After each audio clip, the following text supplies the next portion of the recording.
Halo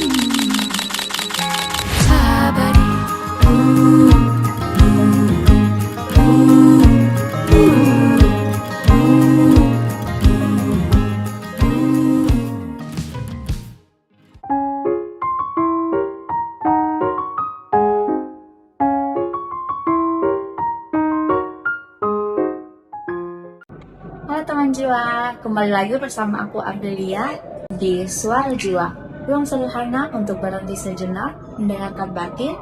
Mari dengarkan apa yang ingin jiwa sampaikan hari ini. Yaitu teman-teman jiwa semua, hari ini di Suara Jiwa, aku nggak sendirian karena kita kedatangan narasumber yang super hebat dan luar biasa. Mungkin kakak perkenalan dulu nih bagi teman-teman jiwa semuanya. Oke, halo teman-teman jiwa. Kenalin, nama aku Alvia.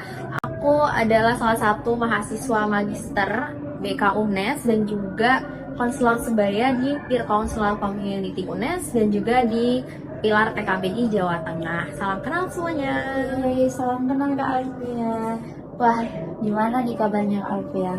Oke, dari aku alhamdulillah baik ya, karena dengan cuaca yang sedikit syahdu gitu ya di Semarang, jadi tambah moodnya jadi tambah happy gitu, apalagi ketemu teman-teman jiwa. Dari April gimana nih kabarnya? Baik nih Kak, walaupun disebut tugas tetap harus baik-baik aja. Teman-teman jiwa, semoga kabar kalian baik juga ya. Karena Kak Alvia ini udah berpengalaman dalam bidang kesehatan mental, khususnya udah sebagai konselor sebaya. Mungkin Kak Alvia bisa ceritain sedikit pengalaman Kak Alvia untuk teman-teman jiwa sekalian nih. Oke, sebenarnya sekarang ini kesehatan mental atau mental health itu lagi booming ya teman-teman. Jadi emang bener banget kalau anak-anak muda sekarang kayak April dan teman-teman gitu ya sedang membuat podcast, sedang membuat video terkait edukasi kesehatan mental. Ini sangat berguna gitu buat teman-teman kita di Gen Z, terutama ya Gen Z, Gen milenial, karena mereka menggunakan sosial media gitu. Nah, kalau pengalaman gimana menjadi konselor sebaya itu sebenarnya juga senang juga ya, karena bisa membantu teman-teman remaja di sekitar sini ya, sekitar Semarang khususnya ya, karena kita emang bertempat di Semarang gitu. Jadi rata-rata emang konselingnya itu yang offline itu ya rata-rata asli Semarang, maksudnya lagi tinggal di Semarang, kuliah di Semarang, sekolah di Semarang. Tapi kita juga tidak menutup kemungkinan buat melayani, membantu teman-teman kita yang butuh bantuan dari luar Semarang. Itu biasanya kita lewat online gitu, Zoom biasanya gitu ya.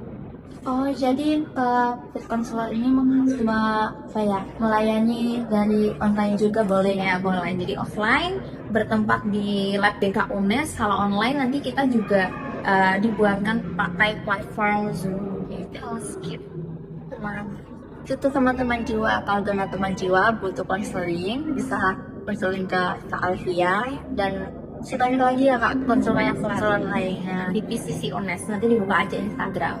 Oke, nanti kita cantumin di bahas ini PCC UNES. Sebelum kita bahas tentang pentingnya nih Kak kesehatan mental bagi anak dan remaja, mungkin kita bisa kasih tahu buat teman-teman jiwa semua, apa sih Kak sebenarnya kesehatan mental itu? Oke, kesehatan mental. Kalau ditanyain kesehatan mental itu apa, dimana kondisi jiwa kita tuh sejahtera gitu. Sejahtera, kita memahami gitu bahwa semua keadaan yang ada di hidup ini tuh memang kita tidak bisa memprediksikan mau seperti apa. Tapi gimana cara kita memperspektifkan keadaan itu dengan perspektif yang positif, sehingga kita tahu kekuatan kita bisa menjalani hari dengan damai, tidak tertekan, dan juga bisa tumbuh secara optimal tentunya. Harapannya sih gitu ya, kalau sehat jiwanya. Oke, gimana nih Kak? Ada kan seseorang mungkin secara finansial dia oke, dukungan keluarga juga oke, sahabat teman itu tuh udah bisa dikategorikan sebagai kita memiliki kesehatan mental tidak nih Kak? Kalau dia dalam hidupnya tuh merasa terus udah bahagia gitu Kak? Oke, kita kan untuk mengukur kebahagiaan orang itu kan berbeda ya. April beda, aku beda gitu. Karena kalau kita bicara terkait misal kita fokuskan ke teorinya Glaser ya, realita gitu, bahwa quality work, dunia berkualitas, dunia yang diidam-idamkan setiap orang kan beda-beda. Kan tadi kalau dicontohkan dia udah bahagia di sisi keluarga, ekonomi dan lain-lain gitu. Kita tidak bisa bilang kalau dia udah bahagia gitu, tapi yang bisa tahu dan bilang kalau dia sedang bahagia dan baik-baik saja ya orang itu sendiri gitu. Jadi kita tidak bisa langsung ngecap oh dia bahagia ya udah dia mentalnya aman gitu. Kita tidak bisa seperti itu gitu. Yang bisa tahu ya mereka sendiri. Kalau dirasa orang tersebut udah bilang kalau dia baik-baik aja, dilihat dari apa yang dia perbuat, apa yang dia lakukan, masih di jalan yang lurus dan dia ngerasa damai, ya kita bisa approve dan kita bisa dukung kalau dia memang lagi sehat. Tapi kadang ada beberapa orang yang denial gitu. Nah itu kasus tertentu gitu ya. Oke, berarti kita nggak bisa langsung narik kesimpulan kalau lihat orang yang mungkin secara finansial tadi dan kedua keluarga teman, kita langsung mencap bahwa orang ini kayaknya mentalnya baik-baik aja ya kak. Itu berarti yang tahu kondisi dia tuh diri dia sendiri tuh kak. Oke, terus gimana nih kak bagi orang tuh yang selalu merasa apa yang dia tuh selalu nyangkal bahwa dia tuh baik-baik aja. Ada orang yang kalau dia merasa bahwa stres dan sedih itu hal yang wajar dalam hidup, sehingga kalau dia mengalami itu secara terus-menerus, dia menganggap bahwa itu adalah hal yang wajar. Itu gimana tuh kak? Apa itu sehat nih bagi orang tersebut? Oke, pertanyaan yang bagus ya. Setiap orang itu toleransi buat sedih dan bahagia kan beda-beda. Kadang kita diberikan coklat aja udah bahagia banget. Tapi misal April dikasih coklat belum bahagia, maunya coklat, dikasih es krim, dikasih puding gitu, aku baru merasa bahagia. Jadi bahagianya orang tuh beda-beda gitu. Nah terus juga tadi kalau sedih dia ngerasa kalau kayak gini tuh nggak sedih-sedih banget, ini tuh biasa aja. Itu juga bisa kita anggap oke, kita approve gitu, karena yang tahu tuh dia sendiri. Kalau dia ngerasa itu sedih dan juga ya udah aja, ya berarti nggak apa-apa aja gitu. Maksudnya berarti itu nggak masalah gitu. Karena kalau teori lagi ya, teorinya SFDC dalam counseling gitu ya, kalau misal dirasa itu baik-baik saja, ya sudah lanjutkan saja, jangan dicari-cari kesalahannya gitu. Tapi kalau dirasa itu ada yang bermasalah, ya udah mari kita cari solusi baru buat hidup dia lebih bisa berjalan lagi ya, agar bisa berjalan lagi gitu. Tapi kalau tadi bilang kayaknya dia tuh sedih, terus dia tuh capek, tapi dia ngerasa baik-baik aja, ya udah berarti dia punya coping mechanism yang baik gitu. Jadi semuanya tuh tergantung orangnya masing-masing gitu. Kalau aku ngerasa dapat musibah apa sedih ya, itu juga haknya aku untuk merasakan itu. Terus misal temennya April si A punya musibah yang sama tapi dia ngerasa itu nggak sedih, biasa aja, ya itu juga haknya dia gitu. Jadi sebenarnya tuh haknya masing-masing, cuman gimana cara kita punya coping mekanisme yang lebih baik lagi gitu. Kadang kalau dia ngerasa sedih berlarut-larut, berarti perlu diperbaiki lagi coping mekanismenya yang biar bisa menjalani lagi hidupnya lagi itu seperti apa gitu. Oke, berarti kalau dia ngerasa bahwa dia itu masih baik-baik aja, berarti dia punya coping mekanisme yang baik. Berarti kita gimana ya kak? Kita nggak bisa ikut campur apa gimana kak? Gitu ya. Kalau teorinya SFDC tadi kan, kalau memang itu dirasa baik-baik aja, don't fix, jangan diubah-ubah lagi gitu ya. Udah biarin, itu dia udah damai, udah bisa menjalani hari dengan baik, ya udah kita biarin aja, kita support aja. Tapi kalau nanti dia merasa ada yang perlu diperbaiki atau apa, sedihnya dia punya musibah seperti ini, terus dia kok malah merasa sedih dan dia nggak bisa melakukan hari-harinya seperti biasa, dia malah terpuruk dan lain-lain. Nah itu kita bisa bantu dia gitu. Jadi ya gitu, pokoknya yang paling tahu dia ya dia sendiri. Kalau dia rasa happy aja, terus dia bilang kalau emang aku baik, I'm fine gitu, ya udah gitu. Oke. Terus gimana nih kak? Aku tuh ada lihat bahwa ternyata anak-anak sekarang tuh, remaja-remaja sekarang khususnya Gen Z ya kak, mereka tuh sering self diagnose gitu kak, tapi tanpa dia self diagnose dan tanpa konsultasi kepada pihak yang ahli seperti konselor, psikolog atau psikiater. Itu dampaknya bagi mereka tuh gimana kak? Oke, sebenarnya labeling itu kan nggak boleh ya, nggak boleh karena labeling hanya bisa dilakukan sama profesional. Profesionalnya pun yang dokter gitu, namanya aja diagnosis gitu. Psikolog sepertinya juga bisa sih, psikolog klinis gitu ya. Terus juga psikiater, dokternya ke kejiwaan dari psikiater. Nah itu yang boleh mendiagnosis dia tuh sebenarnya kesehatan mentalnya seperti apa, gangguan jiwanya masuk ke bagian mana gitu ya. Biasanya namanya DSM gitu ya. Nah itu bisa dicek seperti itu sama profesional. Jadi kalau misalkan Gen Z atau remaja teman-teman semua suka mendiagnosis diri sendiri, terus ngelabelin kita depresi dan lain-lain, itu tidak disarankan ya, karena nanti dampaknya apa gitu. Kalau kita sudah mematok gitu, aku depresi gitu. Nah, kalian tuh pasti menjurus ke arah sedih terus gitu, terpuruk terus. Padahal sebenarnya mungkin kita belum sampai depresi, kita hanya cemas aja gitu, kita hanya butuh bantuan aja, kita hanya butuh didengar aja gitu. Jadi jangan cepet-cepet langsung ngelabelin kita lagi kenapa gitu ya. Karena sejatinya kalau teori dari Rogers gitu ya, setiap orang tuh sebenarnya bisa menyelesaikan masalahnya sendiri gitu. Jadi dan punya kekuatan juga buat menyelesaikan itu. Gitu. Jadi sebenarnya kita nggak perlu khawatir buat ini gimana ya, dia gimana ya. Sebenarnya manusia tuh punya kekuatan untuk mau sembuh gitu. Nah tapi ya itu, kalau kita udah mendiagnosis ngelabelin depresi, ya udah kita kan pasti mikirnya ya udah aku depresi, udah stuck di sini aja. Padahal sebenarnya kita tuh bisa punya banyak jalan untuk bisa sembuh, memperbaiki diri dan juga hidup lebih damai gitu. Oke, artinya teman-teman jiwa semua nggak disarankan ya untuk self diagnose.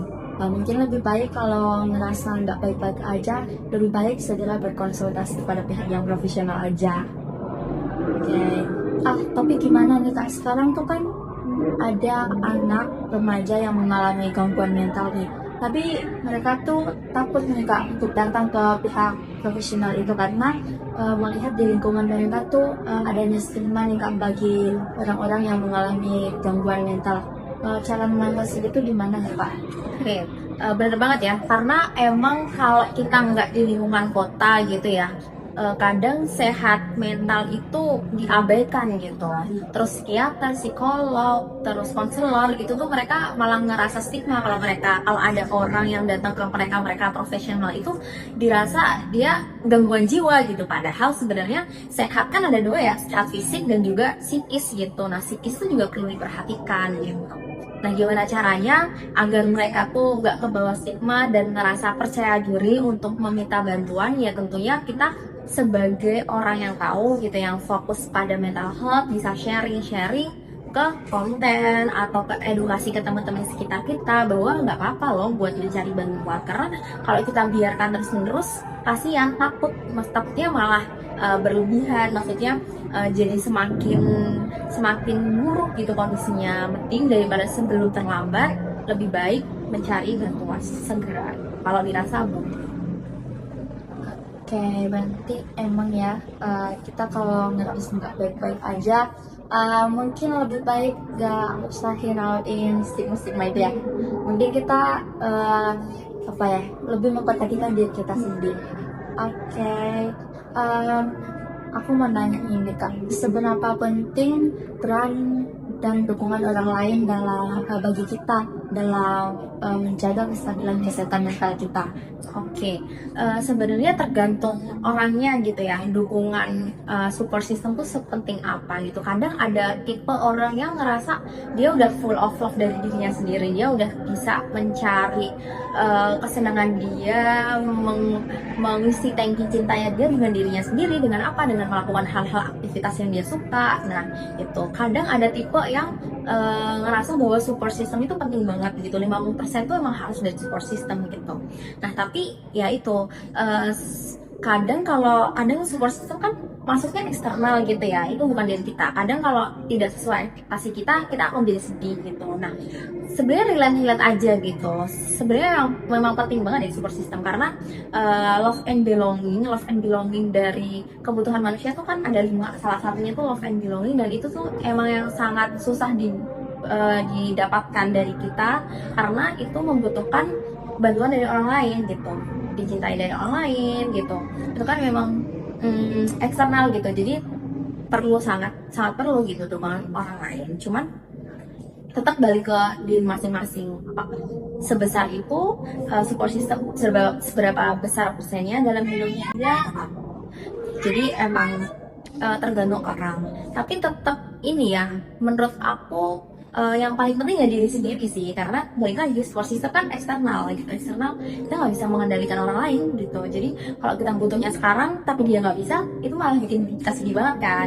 Jadi yang paling bisa dan paling mampu untuk memberdayakan diri sendiri ya diri kita sendiri. Oke. Jadi yang dari aku tangkap nih Kak, jadi dukungan yang paling penting itu sebenarnya dari diri kita sendiri dulu. Walaupun orang lain tetap punya peran ya di dalam mental kita, tapi diri sendiri itu hal yang paling penting dulu. Dukungan diri sendiri itu ternyata disebut pengaruh gitu ya bagi kita. Terus aku tuh pernah baca quote gini Kak, kalau seberapa keras pun usaha psikolog, psikiater, konselor, pasangan, keluarga, teman atau siapapun itu, tapi kalau dari diri kita sendiri nih Kak nggak mau berubah, usaha mereka tuh bakal sia-sia aja. Jadi langkah-langkah apa aja nih Kak yang dapat kita lakukan sebagai bentuk self awareness, untuk apa ya, dalam kesadaran diri kita bahwa aduh aku nih harus berubah, aku nggak boleh terus-terusan di situasi kayak gini. Oke, bener banget. Ya balik lagi ya, bahwa yang bisa mengkondisikan hidup kita ya diri kita sendiri gitu. Sebenarnya yang paling berpengaruh buat kehidupan itu kan perilaku kita gitu. Tapi base-nya itu apa? Dari pikiran kita. Pikiran kita tuh yang diatur dulu, pikiran dan perasaan kita.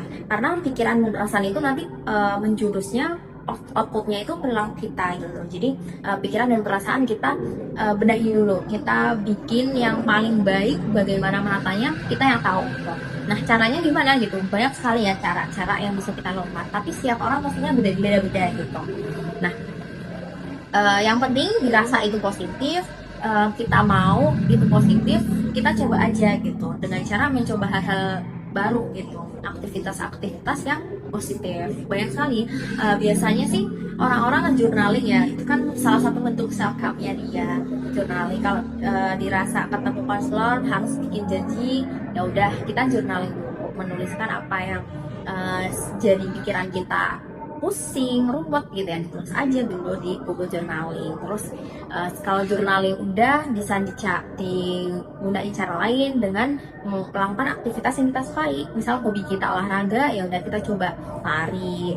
Kita hobinya nyanyi, kita coba karaokean sendiri. Kan banyak sekali ya aktivitas-aktivitas dirasa, karena sebenarnya aktivitas-aktivitas itu tuh nantinya membuat mood kita, emosi kita tuh semakin baik gitu, sehingga kita lebih damai aja buat menjalani aktivitas berikutnya, jadi lebih stabil. Harapannya sih aktivitas-aktivitas itu membuat diri lebih stabil.